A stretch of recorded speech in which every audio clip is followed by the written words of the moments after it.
So why are we here and what's happening in D&D? I'm gonna try to do this in extremely short measure, and then Ryan, you can fill in what is important that I miss. Sure. Okay. Dungeons and Dragons was at one time owned, the role-playing game was at one time owned by TSR. It became extremely popular, but from a business perspective, they failed. TSR was bought by Wizards of the Coast, which published Magic the Gathering at the time. Ryan was actually put in charge of finding out why, what the situation was with TSR, why it was failing, and how to make it profitable once again. There is a peculiarity regarding U.S. copyright law, which we will get into later, which says that game mechanics cannot be copyrighted, but the expressions of those mechanics can. And so now, in no small part, is a business decision on Ryan's part to increase the popularity and profitability of Dungeons and Dragons. One of these ideas was to, well, since the mechanics can't technically be copyrighted according to U.S. copyright law, according to the current understanding, we could also put out an expression of those rules, the SRD, and allow people to use that expression of those rules under the Open Gaming License, the OGL. So all of a sudden, this was a revolution in tabletop gaming and the tabletop gaming industry writ large, when all of a sudden everyone had access to the rules, not the trademark, not the IP Dungeons and Dragons, but the core mechanics of Dungeons and Dragons, which would allow everyone to be able to write for those rule sets. This created that rule set. This created an explosion in tabletop game publishing. Mark does this. I have published one thing under the OGL, but I was planning on publishing other things. But lots of people have done things like what Mark has done. I should have that over here. But like, here's the World of Ataltis Player's Guide, which allows Mark to come up with his world, write all of his monsters, all of his spells, and everything like that in accordance with the Dungeons and Dragons rules. So if you would like to play an Ataltis, you can. So many people do this. Lou does this with Thrones and Bones. Mm-hmm. All of his stuff is written up in here. We say that this is compatible with the 5th edition because you can't say Dungeons and Dragons, but all this stuff is compatible with 5th edition. This created an explosion of content. And now, as of last Thursday night, I believe it was, there was a leak that Wizards of the Coast was going to attempt to deauthorize this license, which was indeed perpetual and a gift to the gaming community that allowed all of this to happen. And this has put everyone who has published books, like all of my friends and so many other people in the industry, scrambling to wonder what was going on. Is this true? Because, I mean, that was my initial question. I was like, wait a minute. When I saw that on Thursday, I was like, what is going on? My initial response was, no, you can't un-OGL. You can't take that back. You can't un-OGL. That was the phraseology that came to my mind, which had been in my mind for a long time. And so a lot of people, when this document, because there's going to be a new release of Dungeons & Dragons called D&D, and so they appear to be trying to change licensing and whatever in preparation of D&D. Also, they're bringing out a movie and a TV show, and they're really trying to push the Dungeons & Dragons brand in the mass market. So that's probably why all of this is going on.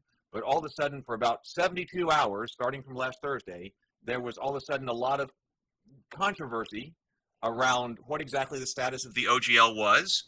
And we were wondering, and I was wondering, is there some kind of flaw in the OGL that no one has ever noticed for 22 years, either intentionally or unintentionally? And so we went through this large period of kind of ambiguity in the community for like 72 hours or, something like that because of the leak and then all of this stuff. So there was the period of ambiguity. Then there was starting to get moments of clarity with the interview with Ryan Dancey on the Roll for Combat channel, which I thought was incredible, and people should watch that for so many reasons, which in my mind alleviated the idea that there was, or actually solidified in my mind that the OGL, the intent of the OGL when Ryan wrote it or crafted it, it was written by Brian, the legal... Brian Lewis, yes. So in conjunction with the lawyer, that the intent of the OGL was what we always thought it was. And then we also went through a dissertation by Bob Tarantino, who wrote on the OGL. And in my mind, that also solidified that not only was the intent what we always thought it was, but also that the that it is what we think it is, that it actually is indeed what we think it is. And Ryan has also confirmed that. But the intent, and those two things I thought were very important. And now the community is kind of rallied to figure out what do we do with that. And that kind of sits at our situation. Ryan, what would you add to that about our situation as we stand? I mean, I think the most important thing to know is that Wizards of the Coast has operated with the Open Gaming License for 22 years successfully. The value of the Dungeons & Dragons brand has consistently grown over that time, and it is now massively larger than it was when I was involved in the project in 2000. Relatively recently, they issued a system reference document for the 5th edition of Dungeons & Dragons using the Open Gaming License. So it wasn't that long ago that they made a publication under the terms of that license. So nobody in that building today, I believe, has the moral ground to stand on to say that this was all a mistake and that they have erred, or there are errors, or there are abilities that they have which have never been seen before with regards to that license that would allow them to deauthorize it or revoke it. They do not. And I think it's important for the public to understand that 22 years of blood, sweat, tears, money, and reputational time has gone into creating the massive body of work that is all licensed under the exact same license and is therefore completely interoperable.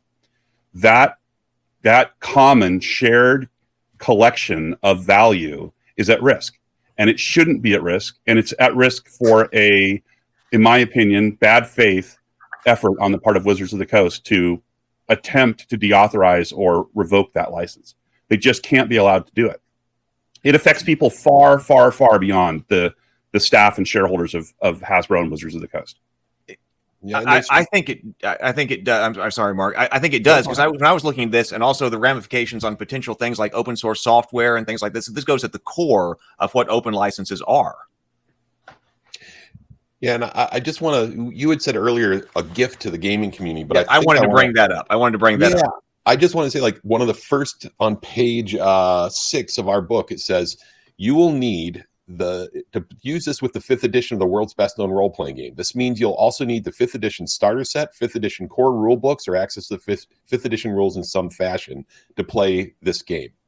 We're literally sending every single person who picks up our books back to Wizards of the Coast to buy more books from them. Yeah, right? I mean, that was the point of the whole project in the first place. Right. And I mean, so it's not just a gift. And trust me, we're not making money on this. We haven't even broken even after a year, right? So that's right. You know, it's maybe I shouldn't have used that word exactly. I was just referring to the open license.